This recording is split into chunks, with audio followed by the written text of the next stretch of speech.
Quico Cadaval e Iria Collazo pecharon a primeira edición das visitas cruzadas. O dramaturgo levou ao seu terreo este percorrido, onde realizou un especial fincapé do Teatro de Castelao coa obra Os vellos non deben de namorarse. Pola súa banda, Iria Collazo fixo un paseo polo museo onde se centrou na figura das mulleres galegas como protagonistas da arte. Estes dous guías por un día sentíronse encantados con esta experiencia. Foi unha experiencia divertida. Ao principio estaba un pouco nerviosa porque tiña que cruzarme nesta visita con Quico Cadaval e iso sempre impón moito.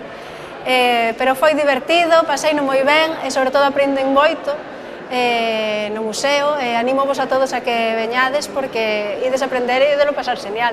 Eu recomendei a todo o mundo, recomendolle aquí a todo o mundo que escollan 7 pezas ben amadas do Museo de Pontevedra e que traian aos seus seres queridos e que fagan un percorrido como os que fixemos Iria Collazo, ou eu, ou María Lado, ou Quico Novo, ou a xente toda que estivo facendo esta intervención. Con estas cuartas e derradeiras visitas cruzadas toca facer balance. O deputado da área de Cultura, Xosé Leal, dixo que está pensando xa na segunda edición desta iniciativa.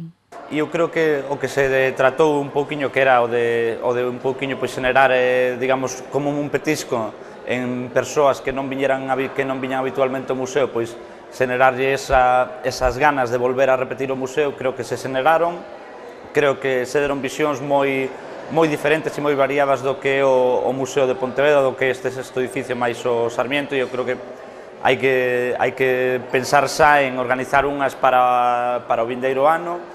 O público asistente, unha vez máis, rematou estas visitas cruzadas abraiado, xa que di é unha maneira única de descubrir dende outro punto de vista o Museo de Pontevedra.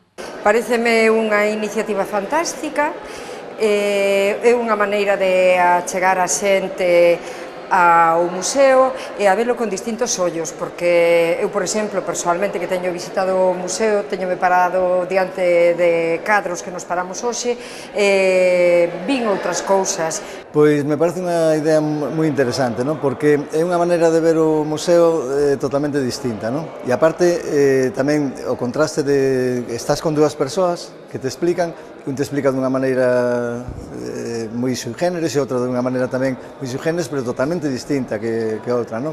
Os interesados en descubrir os tesouros deste museo poden facelo a través das visitas guiadas que realizan dende o gabinete didáctico.